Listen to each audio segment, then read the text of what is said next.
uko strong, kodwa izinto azihambi wrong.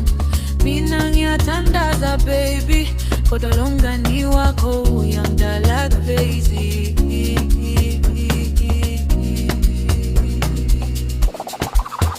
Angimethembi umngani